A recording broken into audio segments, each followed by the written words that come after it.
제가 처음 이 일을 알게 된 건 아들 태섭이가 보내온 휴대폰 캡처 한 장 때문이었습니다. 화면 속에는 중고거래 앱 게시물 하나가 떠 있었죠. 아들의 검정색 아웃도어 재킷이었습니다. 브랜드도 색깔도 사이즈까지 똑같은 그 옷이 우리 아파트 단지 바로 근처에 올라와 있었습니다. 저는 그 사진을 꽤 오래 들여다봤습니다.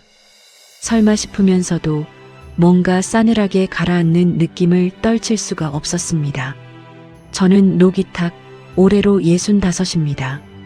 30년 넘게 세무서에서 일하다 은퇴한 사람이죠. 숫자를 보면 흐름이 보이고 서류를 보면 빠진 것이 눈에 들어오는 게 오랜 습관이었습니다. 퇴직하고 나서는 매주 화요일 골프 모임이 유일한 낙이었고 나머지 날들은 아내 복순이와 조용히 지내는 게 전부였습니다. 누가 봐도 평범한 은퇴 노인의 생활이었습니다. 그 잔잔하고 평화롭던 일상이 이 사건으로 흔들릴 줄은 정말 몰랐습니다. 그러나 일이 벌어지고 나서 돌이켜보면 조짐은 이미 그 전부터 있었습니다.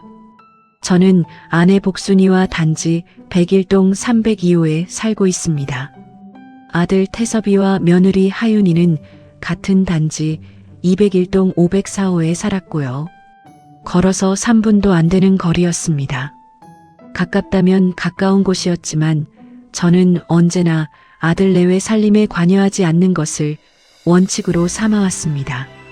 며느리 하윤이가 때때로 마음에 들지 않는 면이 있어도 모른 척 지나친 게 한두 번이 아니었습니다. 아들이 힘들어 보여도 먼저 나서지 않았고 며느리가 불편해 보여도 못 본 척했습니다. 자식들이 스스로 헤쳐나가야 진짜 어른이 된다는 게 제 오랜 생각이었으니까요.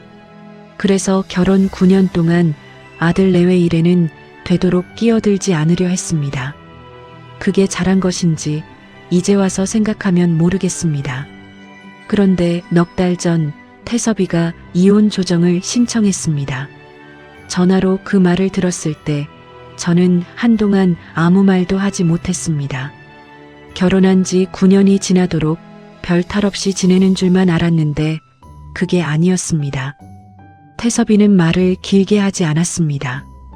하윤이와 더 이상 같은 집에 있는 것이 어렵다고만 했습니다. 그러면서도 아이들 곁을 지키고 싶다는 말은 여러 번 반복했습니다. 가슴이 아프면서도 어떤 말을 해줘야 할지 몰랐습니다. 결국 태섭이는 회사 근처 원룸으로 나갔고 하윤이는 손자 시원이와 손녀 다유리를 데리고 201동 504호에 그대로 남았습니다. 저는 그 결정을 말리지 않았습니다. 두 사람 사이에 무슨 일이 있었는지 자세히 캐묻지도 않았고요. 부부 일은 부부가 풀어야 한다는 생각에는 변함이 없었으니까요. 그래도 손자, 손녀 걱정에 아내 복순이가 밥을 제대로 못 먹는 날이 며칠 이어졌고 그 모습을 보는 것이 저도 편치만은 않았습니다. 어린 시원이와 다유리가 어떻게 지내고 있을지 속으로는 늘 마음이 쓰였습니다. 아빠가 없는 빈자리를 두 아이가 어떻게 채우고 있을지 그게 제일 걱정이었습니다. 그러던 어느 날 오후 태섭이에게서 전화가 왔습니다. 목소리에 힘이 없었습니다. 아버지, 제 겨울 코트랑 운동화가 없어졌어요. 원룸에 챙겨온 줄 알았는데 아무리 찾아도 없어요. 처음에는 별거 과정에서 생긴 혼선이겠거니 했습니다. 이사하다 보면 어디 두고 오는 물건이 생기기 마련이니까요. 그렇게 대수롭지 않게 생각하고 전화를 끊었습니다. 그런데 다음 날 태섭이가 다시 연락을 해왔습니다. 이번엔 목소리 톤이 달랐습니다. 아버지, 중고거래 앱에 제 옷이 올라와 있어요. 지금 캡처 보내드릴게요.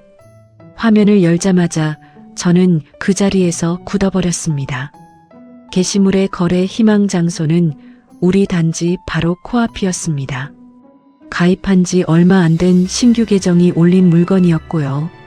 사진 속 배경을 한참 들여다보니 201동 504호 복도 벽 색깔과 똑같았습니다. 저는 그 화면을 보면서 세무서 다닐 때 느껴보던 그 감각이 다시 떠오르는 걸 느꼈습니다. 뭔가 맞지 않는 숫자를 발견했을 때 작은 이상함이 큰 문제의 시작임을 직감하던 바로 그 감각이었습니다. 이 영상 끝까지 보셔야 속이 풀립니다. 구독과 좋아요 꼭 눌러주세요. 전화를 끊고 창밖을 바라봤습니다. 창 너머로 201동 건물이 눈에 들어왔습니다. 저 안에서 무슨 일이 벌어지고 있는 건지 그때부터 제 머릿속은 천천히 그러나 멈추지 않고 돌아가기 시작했습니다.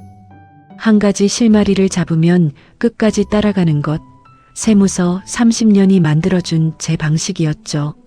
며칠 뒤 아내 복순이가 이상한 이야기를 꺼냈습니다. 요즘 들어 201동 주차장 쪽에서 낯선 남자들이 드나드는 걸 여러 번 봤다는 것이었습니다. 한 번이 아니고 여러 번이었다고 했고요. 그때마다 무거운 큰 상자를 들고 나갔다고 했습니다. 복순이는 그냥 지나쳤다고 했지만 저는 그 말이 귀에서 떠나질 않았습니다. 낯선 남자들, 무거운 상자, 신규 계정으로 올라오는 중고거래 게시물. 따로따로 보면 아무것도 아닐 수 있었습니다. 하지만 한데 모아놓고 보면 이야기가 달라졌습니다. 올해 세금 서류를 들여다본 사람은 알고 있습니다. 작은 숫자 하나가 어긋나면 그 뒤에는 반드시 더 큰 어긋남이 숨어 있다는 것을요. 재킷 한 벌이 어긋난 것입니다. 그 뒤에 뭐가 더 있는지 이제 직접 확인해야 할 때였습니다. 저는 그날 저녁 혼자 서재에 앉아 노트를 꺼냈습니다. 세무서 다닐 때 조사 내용을 정리하던 방식 그대로 날짜와 사실을 한 줄씩 써내려갔습니다. 태섭이가 원룸으로 나간 날짜, 하윤이가 비밀번호를 바꿨다는 이야기, 복순이가 목격한 낯선 방문자들, 그리고 중고거래 앱 게시물. 4줄밖에 안 됐지만 그 4줄이 하나의 흐름으로 이어졌습니다. 의도가 있는 흐름이었습니다.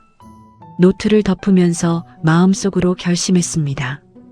더 이상 모른 척할 수 없다고. 원칙이 있어도 이건 내가 나서야 할 일이었습니다. 아직 확인된 건 재킷 한 벌뿐이었습니다. 하지만 이건 시작일 뿐이라는 걸 이미 알고 있었습니다. 이건 별거 과정의 혼선이 아니었습니다. 누군가 의도적으로 빼낸 것이었죠.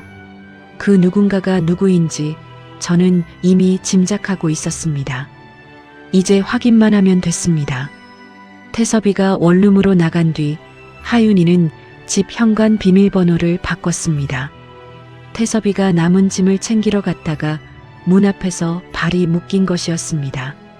본인이 살던 집 현관 앞에서 본인이 들어가지 못하는 상황이었습니다. 아들에게서 그 이야기를 전해 들었을 때 저는 말없이 전화를 쥔 손에 힘이 들어가는 걸 느꼈습니다. 그 집이 누구 명의로 된 집인지 저는 알고 있었습니다. 그래도 참았습니다. 부부 사이에 생긴 일이고 아직은 지켜봐야 한다고 스스로를 다독였습니다. 태섭이는 관리사무소를 통해 공식 절차를 밟아보려 했습니다. 하지만 하윤이가 동의하지 않는다는 이유로 당일 입장은 어렵다는 답이 돌아왔습니다. 제가 직접 관리사무소에 찾아가서 따지고 싶었지만 그것도 꼭 참았습니다. 원칙이 있었으니까요. 아직은 내가 나설 때가 아니라고 생각했습니다. 그로부터 사흘 뒤 이혼 조정 첫 기일이 열렸습니다. 조정위원 박미령 씨 앞에서 양쪽이 처음으로 마주 앉았습니다. 그런데 하윤이가 입을 열자마자 태섭이가 석 달째 생활비를 한 푼도 주지 않았다고 주장했습니다. 태섭이에게서 그 이야기를 전해 들은 순간 저는 귀를 의심했습니다. 제가 알기로 태섭이는 매달 꼬박꼬박 생활비를 보내고 있었습니다. 석 달이나 한 푼도 안 줬다는 말은 사실이 아니었습니다. 조정위원은 양쪽의 통장 내역을 가져오라고 했습니다. 태섭이는 석 달치 이체 내역을 그 자리에서 뽑아 제출했습니다. 매달 같은 날 하윤이 계좌로 150만 원씩 석 달분이 빠짐없이 찍혀 있었습니다. 숫자는 거짓말을 하지 않습니다. 그건 세무서 30년이 가르쳐 준 것 중 가장 확실한 진리였습니다.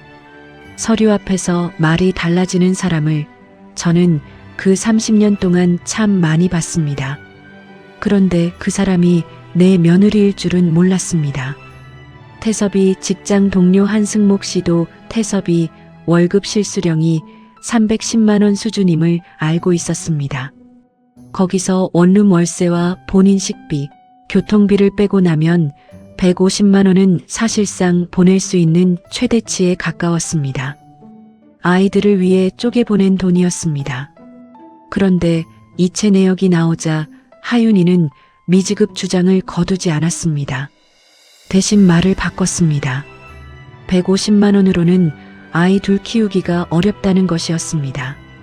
주장이 틀렸다는 게 드러나자마자 논점을 통째로 바꿔버린 것이었습니다. 그날 조정은 결론 없이 다음 기일로 넘어갔습니다. 태섭이에게서 이 이야기를 전해 들으면서 저는 조용히 생각했습니다.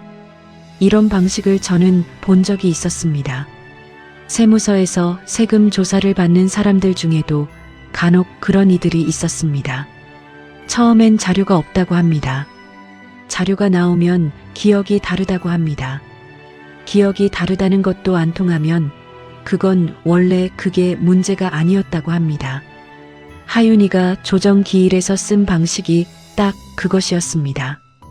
이 이야기 끝까지 보고 싶으신 분은 구독과 좋아요 꼭 눌러주세요. 다음 이야기부터 본격적으로 일이 터집니다. 저는 그 무렵부터 태섭이 일을 좀 더 가까이 지켜보기 시작했습니다.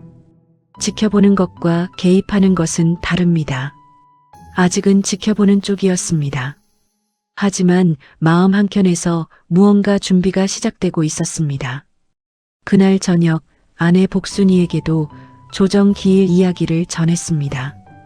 복순이는 듣는 내내 말이 없었습니다.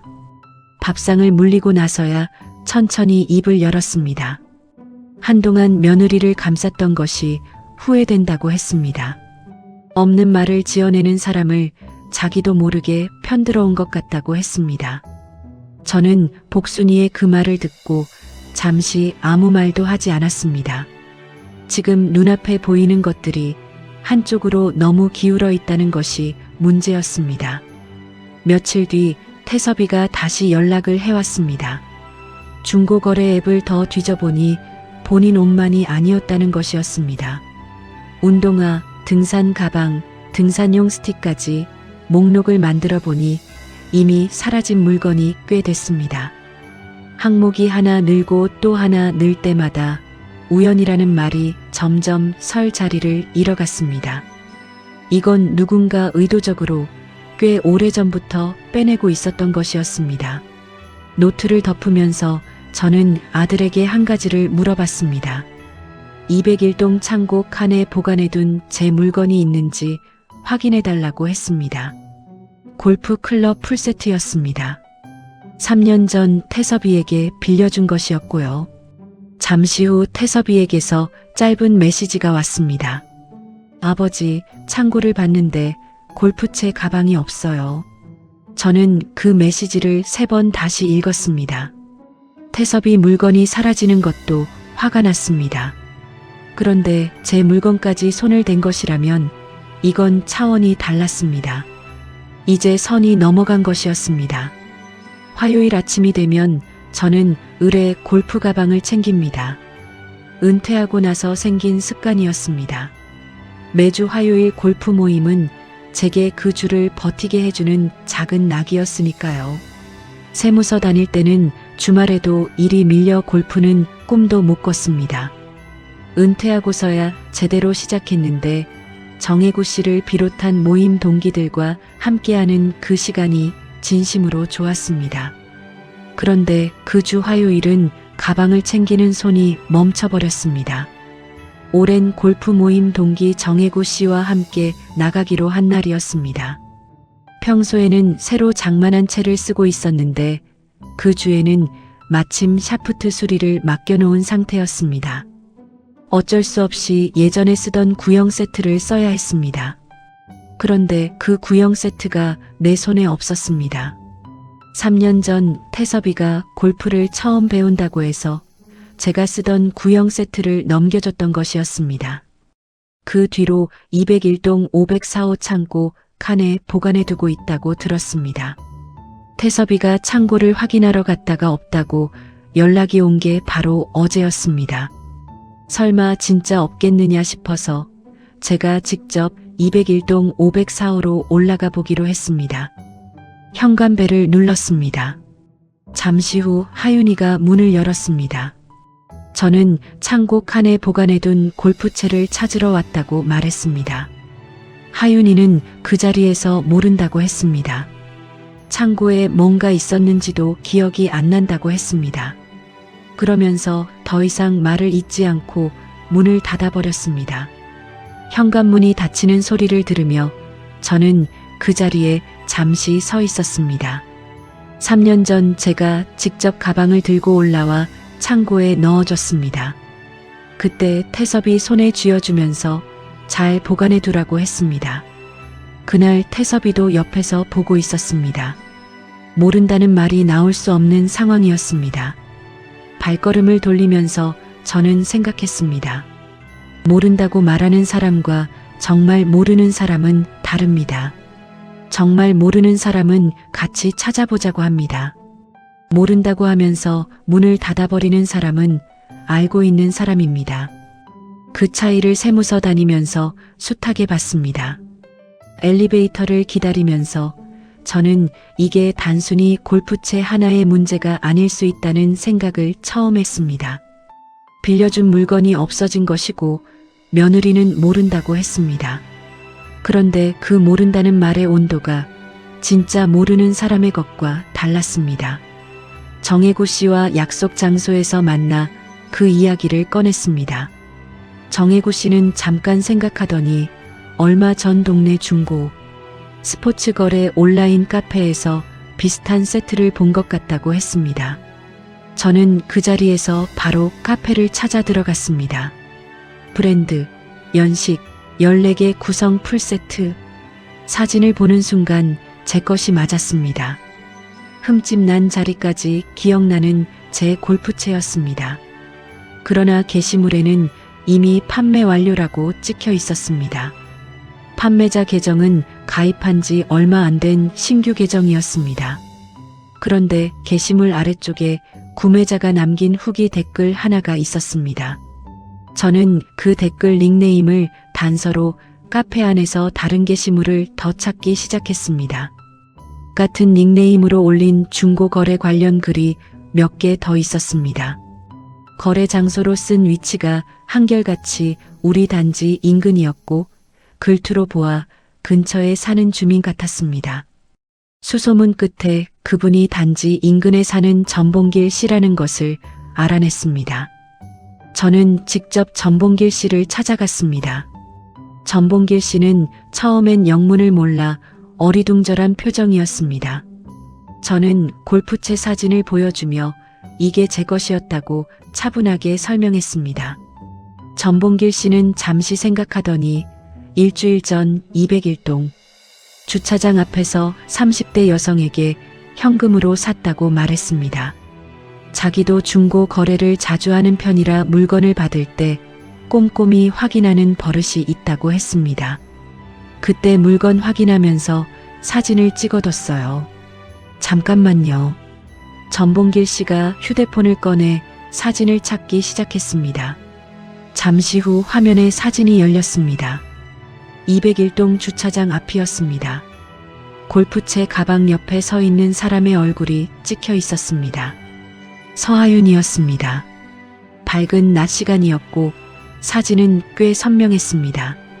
제 며느리가 제 골프채를 들고 서서 낯선 사람에게 현금을 받고 있었습니다. 저는 그 사진을 보면서 한동안 말을 잇지 못했습니다. 정혜구 씨가 옆에서 조용히 기다려줬습니다. 화가 났냐고 묻는다면 물론 화가 났습니다. 그런데 그것보다 먼저 든 감정은 허탈함이었습니다. 내 물건을 가져다 판 것도 놀라웠지만 조정 기일에서 생활비가 없다고 했던 그 말이 머릿속에 계속 맴돌았습니다. 생활비가 없어서 물건을 팔았다면 이 돈이 어디로 갔는지가 궁금했습니다. 아이들 밥값으로 쓰였는지 아니면 다른 곳으로 갔는지 그게 가장 중요한 질문이었습니다. 세무서에서 일할 때도 숫자가 맞지 않으면 반드시 어딘가에 빠져나간 곳이 있었습니다. 빠져나간 곳을 찾는 것, 그게 일의 핵심이었습니다. 이번에도 마찬가지였습니다. 돈이 어디로 흘러갔는지 반드시 확인이 필요했습니다. 저는 전봉길 씨에게 사진 원본을 전송해달라고 부탁했습니다. 전봉길 씨는 흔쾌히 보내줬습니다. 혹시 나중에 필요한 일이 생기면 본 것을 말씀해 주실 수 있겠냐고도 물었습니다. 전봉길 씨는 직접 본 일이니 당연히 말할 수 있다고 했습니다. 사진 파일을 받아 저장하면서 저는 태섭이에게 바로 연락을 했습니다. 집에 돌아와 노트에 새 항목을 하나 추가했습니다. 골프 클럽 풀세트, 판매자 서하윤, 거래 현장 사진 확보. 노트를 펼쳐보니 항목이 꽤 됐습니다. 태섭이 코트, 운동화, 등산 가방, 스틱, 그리고 이제 제 골프채까지 한 집에서 빠져나간 물건들의 목록이었습니다. 그런데 이 목록에서 가장 걸리는 건 숫자가 아니었습니다.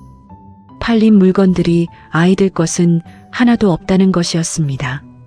어른들 물건, 아버지 물건, 그리고 시아버지 물건. 아이들에게 쓰인 흔적이 이 목록에는 없었습니다. 그 생각이 머릿속에 걸렸습니다.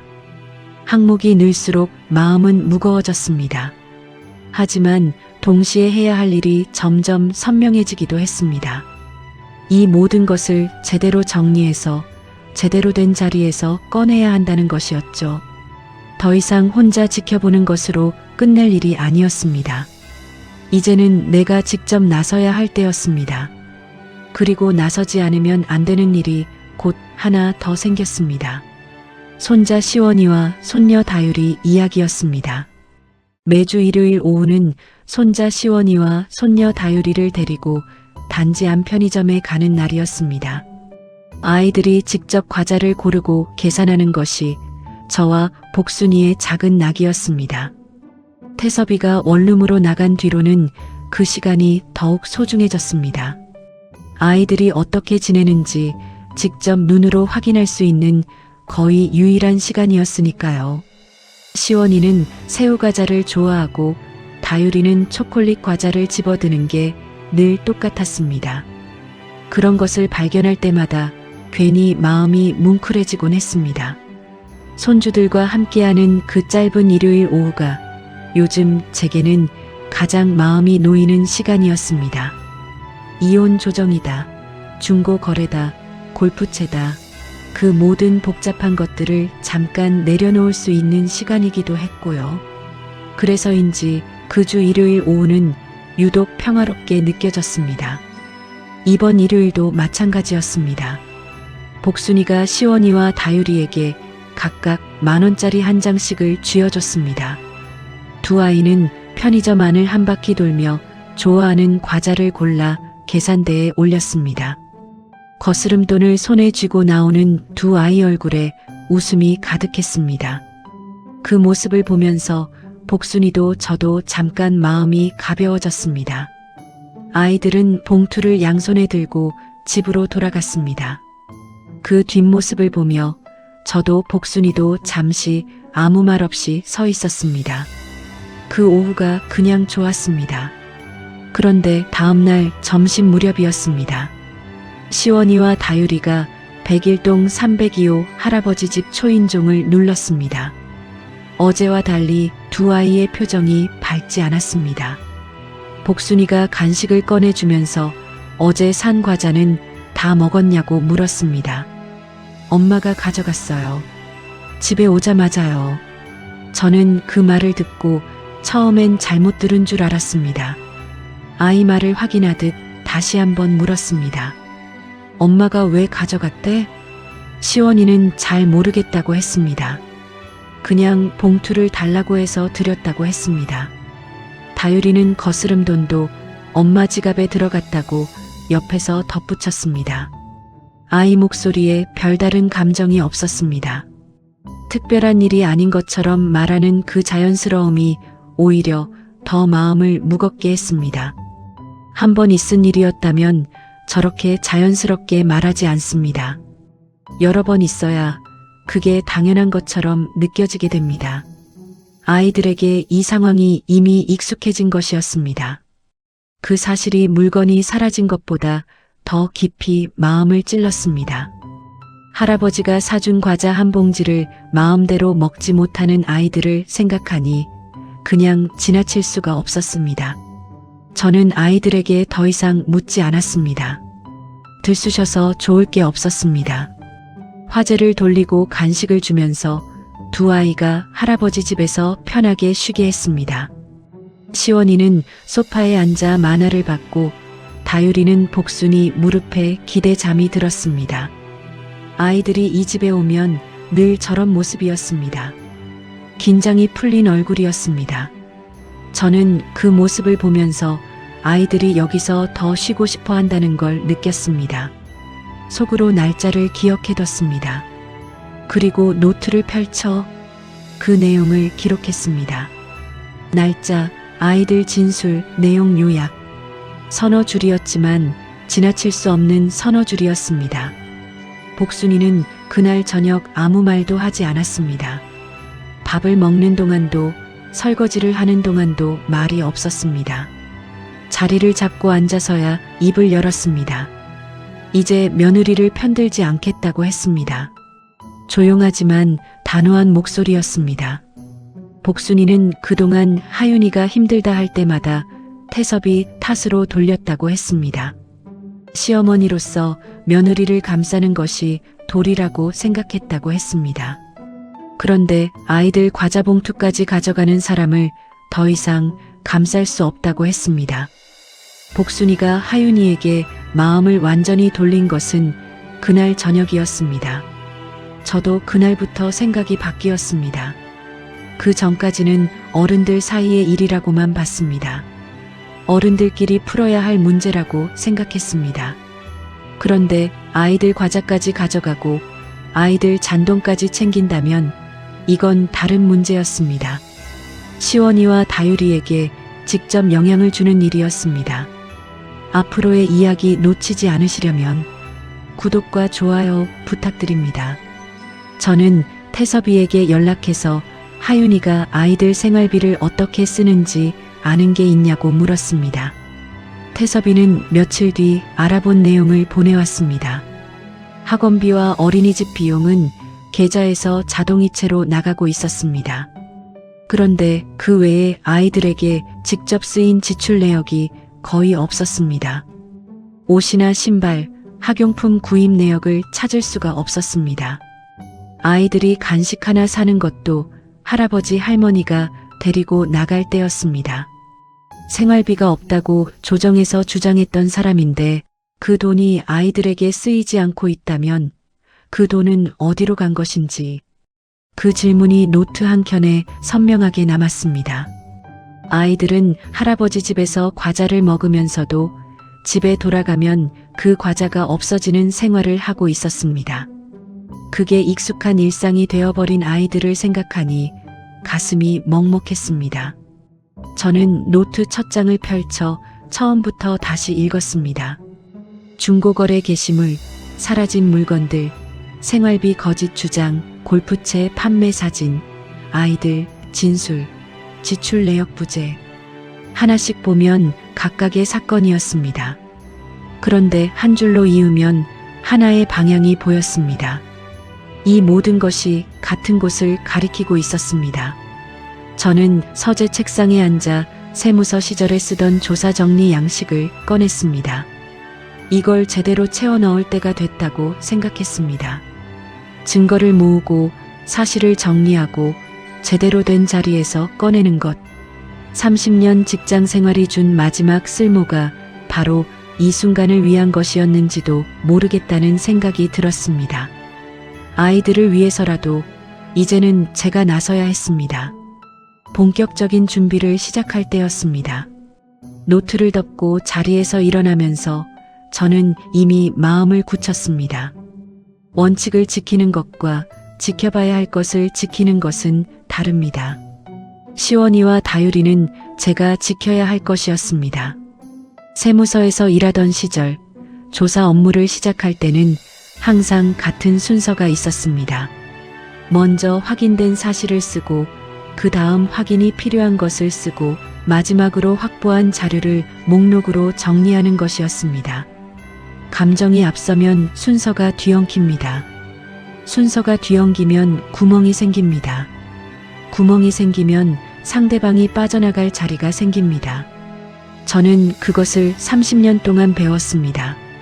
서재에 앉아 노트를 펼쳤을 때 가장 먼저 한 것은 감정을 내려놓는 것이었습니다. 며느리가 내 골프채를 팔았다는 분함도, 아이들 과자를 빼앗았다는 허탈함도 일단 옆으로 치워뒀습니다. 지금 필요한 건 감정이 아니라 사실이었습니다.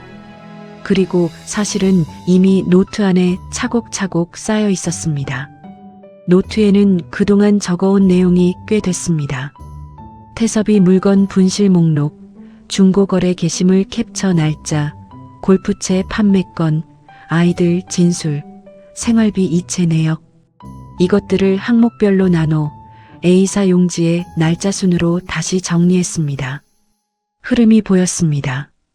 이혼 조정 신청 직후부터 물건들이 빠져나가기 시작했습니다. 순서도 있었고 간격도 있었습니다. 우연이 아니라 계획이었습니다. 그 흐름을 도표처럼 한눈에 볼 수 있게 만드는 데만 꽤 시간이 걸렸습니다. 그래도 완성하고 나서 보니 이게 얼마나 체계적으로 이루어진 일인지가 한눈에 들어왔습니다. 다음으로 확보해야 할 자료들을 추렸습니다. 전봉길 씨에게서 받은 거래 현장 사진은 이미 파일로 저장해 두었습니다. 태섭이의 이체 내역 석 달치 사본도 있었습니다. 아파트 관리소장 오창덕 씨에게도 찾아갔습니다. 별거 시작 이후 201동 504호에서 외부인이 대형 물건을 반출한 기록이 있는지 물었습니다. 오창덕 씨는 관리 기록을 살펴보더니 반출 사실이 여러 차례 있었다는 것을 확인해 줬습니다. 태섭이가 임차인 자격으로 정식 요청하면 사본을 줄 수 있다고 했습니다. 저는 그날 바로 태섭이에게 연락해 사본 발급 절차를 밟게 했습니다. 며칠 뒤 사본이 도착했습니다. 두꺼운 것도 아니고 달랑 종이 몇 장이었습니다. 그런데 그 종이 몇 장이 누군가 방문했다는 사실을 날짜와 함께 기록하고 있었습니다. 사소해 보이는 기록이 때로 결정적인 증거가 되는 것을 저는 잘 알고 있었습니다. 전봉길 씨도 다시 찾아갔습니다. 이 사진이 나중에 공식적인 자리에서 필요할 수 있는데 직접 보고 들은 것을 진술해 줄 수 있겠냐고 물었습니다. 전봉길 씨는 잠깐 생각하더니 흔쾌히 고개를 끄덕였습니다. 본인이 직접 보고 직접 돈을 주고 산 것이니 본 것을 말하는데 거리낄 게 없다고 했습니다. 저는 전봉길 씨의 연락처와 인적사항을 따로 메모해뒀습니다. 자료들이 하나씩 모이기 시작했습니다. 골프채 판매 현장 사진, 이체 내역 사본, 관리 기록 사본, 아이들 진술 메모, 전봉길 씨 인적사항. 각각의 자료가 각각의 사실을 뒷받침하고 있었습니다. 서로 다른 시점, 서로 다른 방식으로 확보된 자료들이 하나의 그림을 만들고 있었습니다. 저는 자료들을 항목별로 나눠 투명 파일에 순서대로 꽂기 시작했습니다. 세무서 시절에는 이런 파일을 만들 때 언제나 두 부를 만들었습니다. 하나는 제출용, 하나는 보관용. 이번에도 그렇게 했습니다. 파일을 앞에 놓고 보니 한 사람의 행동이 이렇게 선명하게 기록으로 남는다는 것이 새삼 느껴졌습니다. 구독과 좋아요 꼭 눌러주시고 끝까지 봐주세요. 파일이 어느 정도 갖춰지자 저는 태섭이 이혼 담당 변호사에게 연락을 했습니다. 준비한 자료 전체를 이메일로 전달했습니다. 사진 파일, 이체 내역 스캔본, 관리 기록 사본, 아이들 진술 내용을 정리한 문서, 한 항목 한 항목 빠짐없이 보냈습니다. 변호사가 자료를 충분히 검토할 수 있도록 각 항목마다 간단한 설명도 덧붙였습니다. 누가 봐도 이해할 수 있게 사실만 써서 보냈습니다. 변호사는 자료를 검토한 뒤 다시 연락을 해왔습니다. 골프채 판매권은 타인 재물을 허락 없이 처분한 것으로 법적 문제가 될 수 있다고 했습니다. 조정기일에서 생활비 미지급을 주장했다가 이체 내역이 나오자 말을 바꾼 것도 하윤이 주장의 신뢰성을 떨어뜨리는 중요한 자료가 된다고 했습니다. 무엇보다 아이들의 생활 실태가 향후 양육권 판단에서 큰 변수가 될 수 있다는 말도 덧붙였습니다. 아이들 과자를 빼앗은 것이나 지출 내역 부재가 단순한 가정 내 불화로 끝나지 않을 수 있다는 것이었습니다.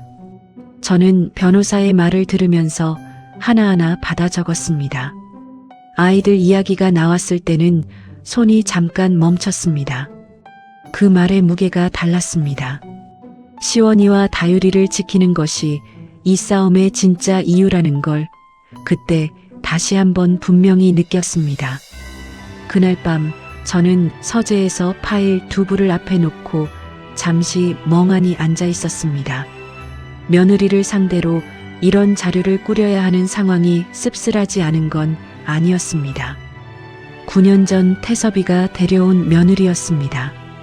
결혼식 날 예쁘다고 생각했던 기억도 있었습니다. 신혼 초에는 복순이와 잘 지내던 때도 있었습니다. 그런데 지금 제 앞에는 그 며느리가 내 골프채를 팔고 아이들 과자를 빼앗고 없는 말을 지어낸 증거들이 쌓여 있었습니다. 이 상황이 어떻게 여기까지 왔는지 생각할수록 마음이 복잡했습니다. 그래도 씁쓸함 뒤에 결심이 자리를 잡았습니다. 감정은 감정으로 두고 해야 할 일은 해야 할 일로 두는 것. 그것도 30년이 가르쳐 준 것이었습니다. 자리에서 일어나 파일을 서랍에 넣으면서 저는 마음을 정리했습니다. 내가 꾸린 이 자료가 시원이와 다유리가 제대로 된 환경에서 잘할 수 있도록 쓰이는 것, 그게 이 파일의 목적이었습니다. 다음 기일에서 이 자료들이 어떤 역할을 하게 될지 저는 이미 그림이 보였습니다. 세무서 30년이 가르쳐 준 것 중 하나는 제대로 된 서류는 거짓말을 이기지 못하는 법이 없다는 것이었으니까요. 그리고 그 말은 두 번째 조정 기일에서 그대로 증명됐습니다. 두 번째 조정 기일은 첫 번째와 분위기가 달랐습니다. 태섭이 변호사가 반박 서명과 함께 제가 준비한 자료 일체를 제출했습니다. 조정위원 박미령 씨가 서류를 한 장씩 넘기는 동안 잠시 침묵이 흘렀습니다. 저는 그 자리에 직접 있지 않았습니다. 태섭이에게서 전화로 전달받은 내용이었습니다. 그래도 어떤 분위기였을지는 짐작이 갔습니다. 숫자 앞에서, 사진 앞에서 사람이 어떤 표정을 짓는지를 저는 오래 봐온 사람이었으니까요. 세무서에서 탈세 자료를 내밀었을 때 방어하던 사람이 할 말을 잃는 그 순간을 저는 수도 없이 봤습니다. 그 침묵이 어떤 침묵인지를 알고 있었습니다. 처음으로 제가 준비한 자료가 실제로 쓰이는 자리가 됐다는 것을 느끼는 순간이기도 했습니다. 조정위원이 하윤이에게 골프채 판매 사진과 전봉길 씨 진술 동의서를 보여주며 해명을 요청했습니다. 하윤이는 처음에 그 사진의 상황을 부인했습니다. 그러나 이체 내역, 반출 기록, 판매 현장 사진이 동시에 올라오자 입장을 유지하기가 어려워졌습니다. 결국 생활비가 부족해서 물건을 정리했다는 말로 해명을 바꿨습니다. 그 말을 전해 들으면서 저는 잠시 눈을 감았습니다. 생활비가 부족하다는 그 사람이 매달 150만 원을 받으면서 그 돈이 아이들에게 쓰이지 않고 있었다는 것을, 그 자리에 있었다면 그 말이 얼마나 공허하게 들렸을지 생각만 해도 뻔했습니다. 이체 내역은 거짓말을 하지 않습니다. 아이들 지출 내역이 없다는 것도 거짓말을 하지 않습니다. 판매 사진도 거짓말을 하지 않습니다.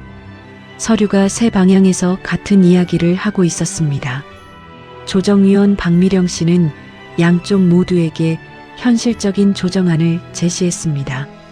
그게 조정위원이 할 수 있는 최선이었습니다. 그런데 하윤이가 그 조정안을 거부했습니다. 거부하는 것으로 끝나지 않았습니다. 아파트 전체에 대한 재산 분할, 위자료 3천만 원, 양육비 월 250만 원, 역으로 이 조건을 조정안으로 제출했습니다. 태섭이에게서 그 말을 전해 들었을 때 저는 잠깐 말을 잃었습니다. 태섭이 월급 실수령이 310만 원인 것을 아는 저로서는 그 요구가 무엇을 의미하는지 바로 계산이 됐습니다. 양육비 250만 원을 내고 나면 태섭이 손에 남는 돈이 60만 원이었습니다. 원룸 월세를 내면 마이너스가 됐습니다.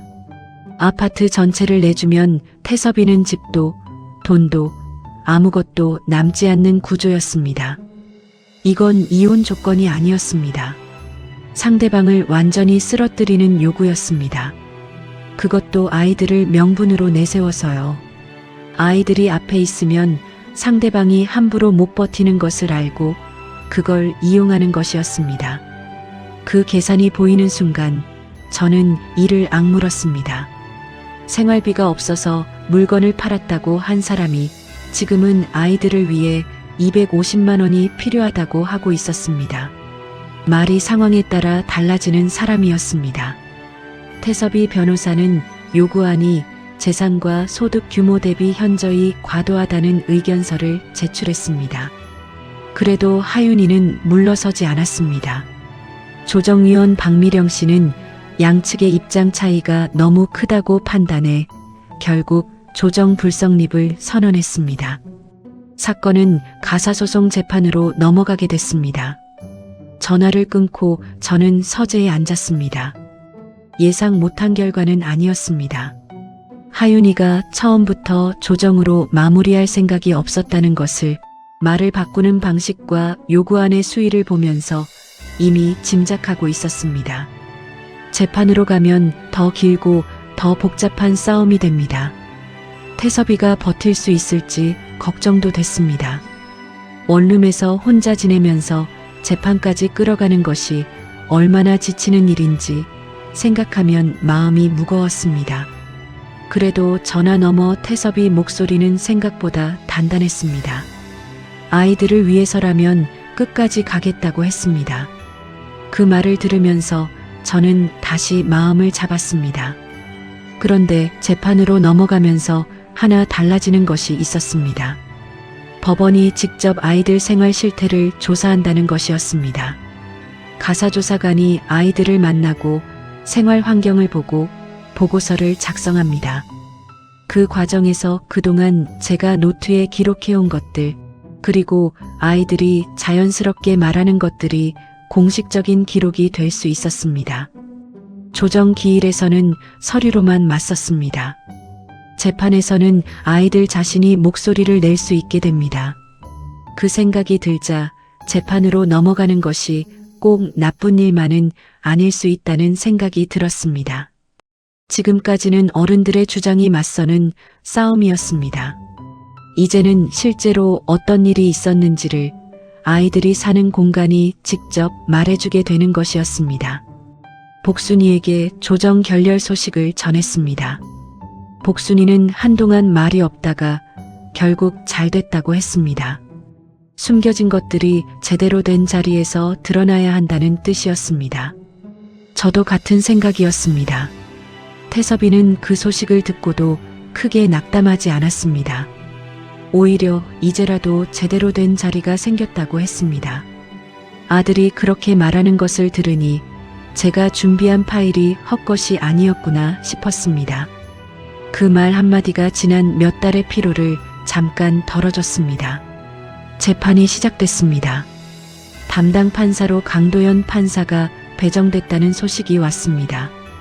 가사전담부에서 아동복지를 최우선으로 삼는 것으로 알려진 판사였습니다. 그 이름을 전해 들으면서 저는 파일을 다시 한번 꺼내 처음부터 읽었습니다. 시원이와 다유리를 위해 내가 할 수 있는 것을 다 했는지 다시 한번 확인하고 싶었습니다. 재판이 시작되기 전에 법원이 먼저 움직였습니다. 가사조사관 윤세화 씨가 선임됐다는 통보가 왔습니다. 아이들을 직접 만나러 갈 사람이 생긴 것이었습니다. 저는 노트를 꺼내 그 날짜를 적었습니다.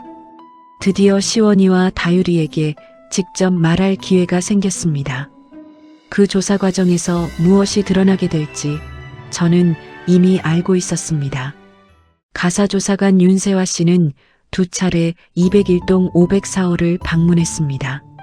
첫 번째 방문은 예고된 것이었고 두 번째는 예고 없이 찾아갔습니다. 저는 그 방문 날짜를 태섭이에게서 전해 들을 때마다 노트에 적었습니다. 아이들이 어떤 공간에서 생활하는지를 공식적인 눈이 직접 보게 됐다는 것이 중요했습니다. 예고된 방문에서는 집을 정돈할 시간이 있지만 예고 없는 방문에서는 있는 그대로가 드러납니다. 세무서에서도 같은 원칙을 썼습니다. 예고 세무조사와 불시 세무조사는 나오는 결과가 다릅니다. 윤세화 씨가 2번 찾아간 데는 이유가 있었습니다.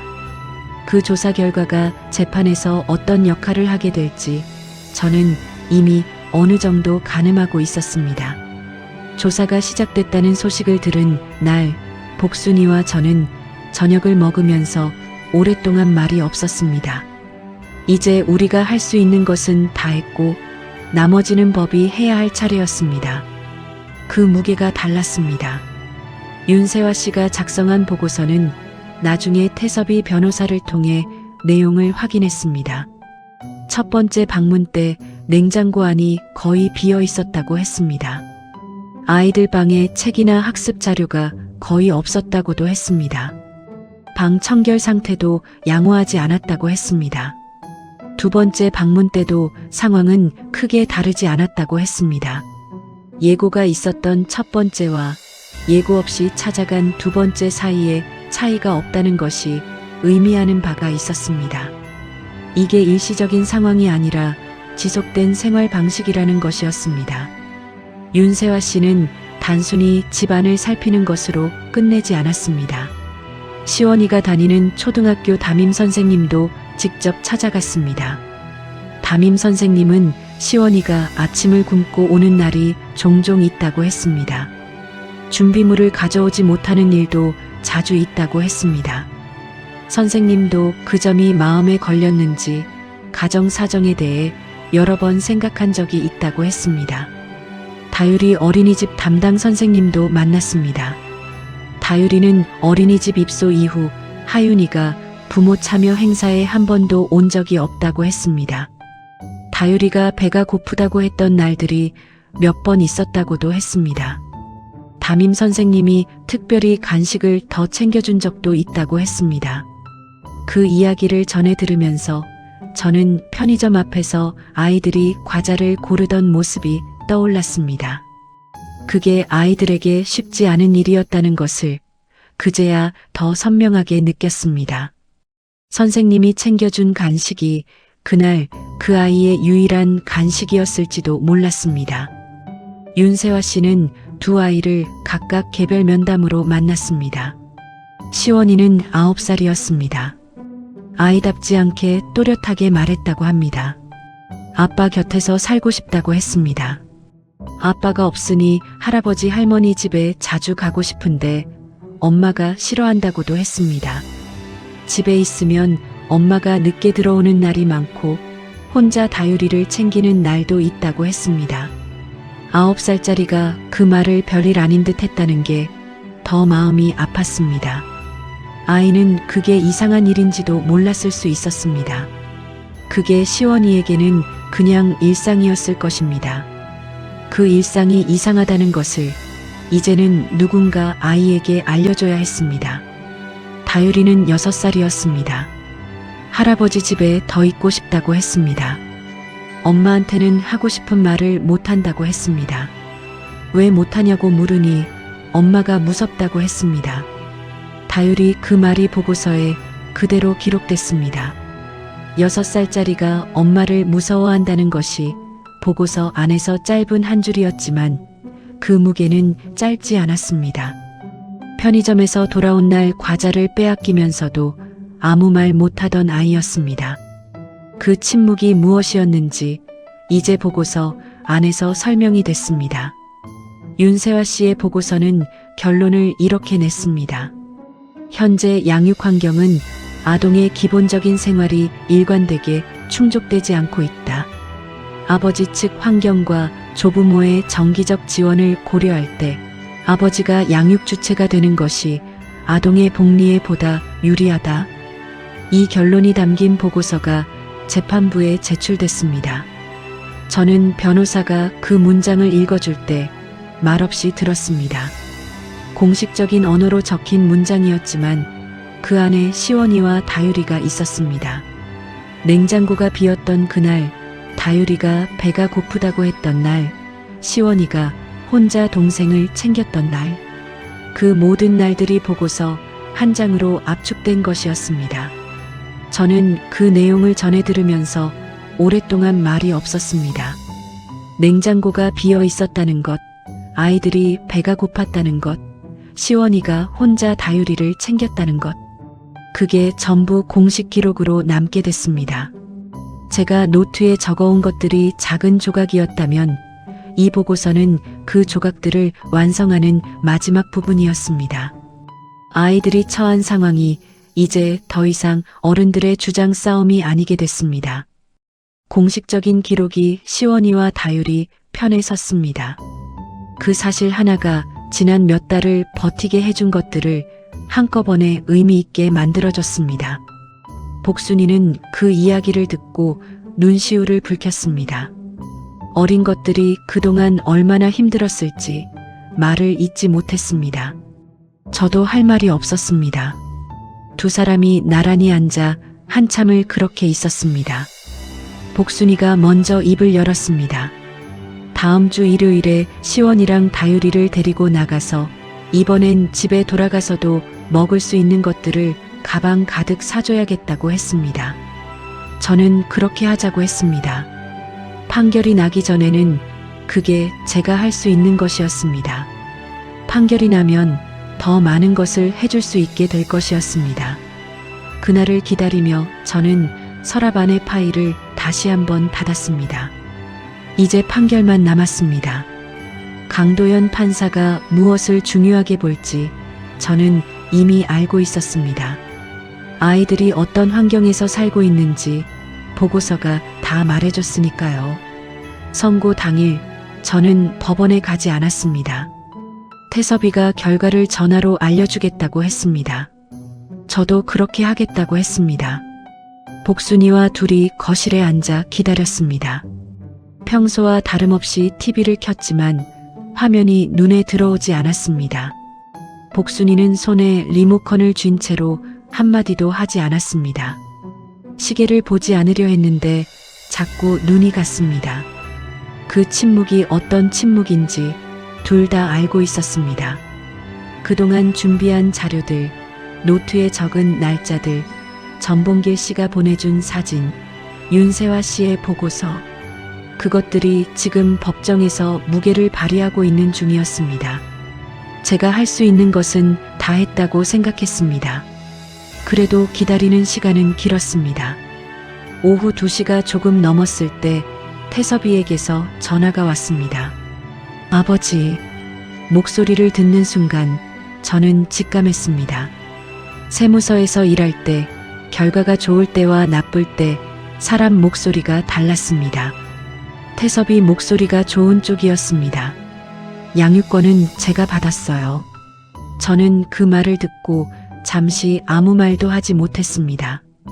복순이가 옆에서 눈치를 채고 조용히 손을 잡았습니다. 저는 천천히 숨을 내쉬었습니다. 손이 떨렸습니다. 오래 떨리지 않으려 했는데 잘 안 됐습니다. 복순이가 제 손을 꼭 쥐었습니다. 저도 꼭 쥐었습니다. 판사 강도연은 선고 전 하윤이에게 직접 질문했다고 합니다. 아이들이 아침을 굶고 학교에 간 것, 준비물을 챙기지 못한 것, 부모 행사에 한 번도 나오지 않은 것에 대해 물었습니다. 하윤이는 생활이 어려웠다고 해명했습니다. 판사는 그 해명을 받아들이지 않았습니다. 매달 150만 원을 이체받고 골프채 판매 수익까지 있었는데 생활이 어려웠다는 것은 경제적 문제가 아니라는 것이었습니다. 아이들 과자를 가져가고 잔돈을 챙긴 것도 같은 맥락에서 판단했습니다. 이건 형편이 어려운 사람의 행동이 아니라 양육 태도의 문제라고 했습니다. 판사가 법정에서 그 말을 했다는 것을 태섭이가 전해줬습니다. 태섭이 목소리가 그 부분에서 잠깐 흔들렸습니다. 판결 내용은 이랬습니다. 친권 및 양육권은 태섭이에게, 재산 분할은 하윤이의 기여분을 일부 인정해 아파트 지분 일부만, 위자료는 쌍방 귀책을 인정해 상호 청구 기각, 양육비는 태섭이가 양육권자가 됐으므로 하윤이가 법정 기준에 따라 태섭이에게 지급. 하윤이가 요구했던 것과 정반대였습니다. 아파트 전부 위자료 3천만 원, 양육비 월 250만 원. 그 모든 것을 요구했던 사람이었습니다.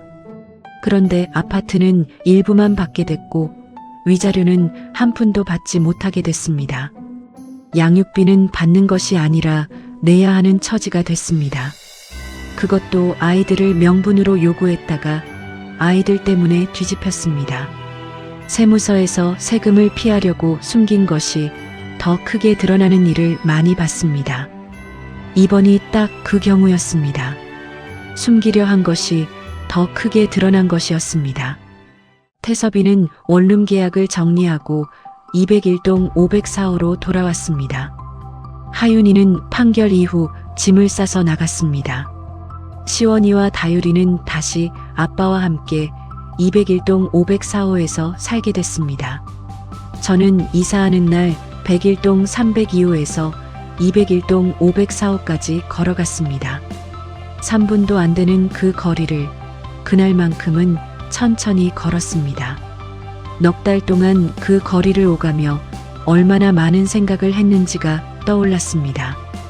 이 문제가 처음 시작됐을 때 저는 이렇게 될 줄 몰랐습니다. 그저 아들 물건이 사라지는 것을 이상하게 여긴 것이 시작이었습니다. 그 작은 시작이 여기까지 왔습니다. 태섭이가 고맙다고 했습니다. 아버지가 움직이지 않았으면 이렇게 안 됐을 것이라고 했습니다. 저는 그 말에 뭐라 대답을 못했습니다. 뭘 했다고 할 수 있는 것들이 아니었습니다. 어른이라면 해야 하는 것들을 했을 뿐이었습니다. 그리고 할아버지라면 해야 하는 것들을요. 시원이와 다율이를 위해 노트를 꺼낸 것이 옳았는지 그 판단은 제가 하는 것이 아니었습니다. 다만 결과가 이렇게 됐다면 제가 움직인 것이 틀리지 않았다는 것은 알 수 있었습니다. 저는 태섭이에게 수고했다고 말했습니다. 이제 아이들 잘 챙기라고 했습니다. 태섭이는 그러겠다고 했습니다. 그 한마디로 충분했습니다. 그 다음 주 일요일이었습니다. 복순이와 저는 시원이와 다율이를 데리고 단지 안 편의점에 갔습니다. 달라진 것이 있다면 아빠 태섭이도 함께였습니다. 아이들은 편의점 안을 돌며 과자를 골랐습니다. 새우과자, 초콜릿 과자, 변하지 않았습니다. 거스름돈을 손에 쥐고 나오는 아이들 얼굴에 웃음이 가득했습니다. 이번엔 그 웃음이 집에서도 이어질 것이었습니다. 봉투를 빼앗아갈 사람이 더 이상 없었습니다. 집으로 돌아가는 발걸음이 가벼웠습니다. 시원이와 다율이가 봉투를 양손에 들고 앞장서 걸었습니다. 태섭이가 시원이 손을 잡고 걸었습니다. 복순이가 다율이를 안고 걸었습니다. 저는 그 뒤에서 그 모습을 바라보며 걸었습니다. 걷다가 복순이가 제 옆으로 와서 조용히 말했습니다. 이제 저 아이들 봉투 아무도 안 가져가겠지요. 저는 그렇다고 했습니다. 이제 아무도 안 가져간다고 했습니다. 저는 아이들이 걸어가는 뒷모습을 바라봤습니다. 봉투를 양손에 들고 제잘거리며 걸어가는 그 모습이 그냥 좋았습니다. 별것 아닌 듯 보이는 그 풍경이 어떤 서류보다도 어떤 판결문보다도 더 명확하게 무언가를 말해주고 있었습니다. 이게 제대로 된 자리라는 것이었습니다. 아이들이 있어야 할 자리, 그 자리에 아이들이 돌아온 것이었습니다. 노트를 다시 꺼낼 필요가 없어졌다는 것을 느꼈습니다. 기록은 끝났습니다. 이제 남은 건 일요일마다 이 길을 걷는 것이었습니다. 그게 제가 원하는 결말이었습니다. 그리고 그 결말이 이제 시작됐습니다. 오늘 이야기가 마음에 닿으셨다면 구독과 좋아요로 함께 해주세요. 여러분의 응원이 또 다른 이야기를 이어가는 힘이 됩니다. 다음 시간에도 삶의 한 장면을 함께 나누겠습니다.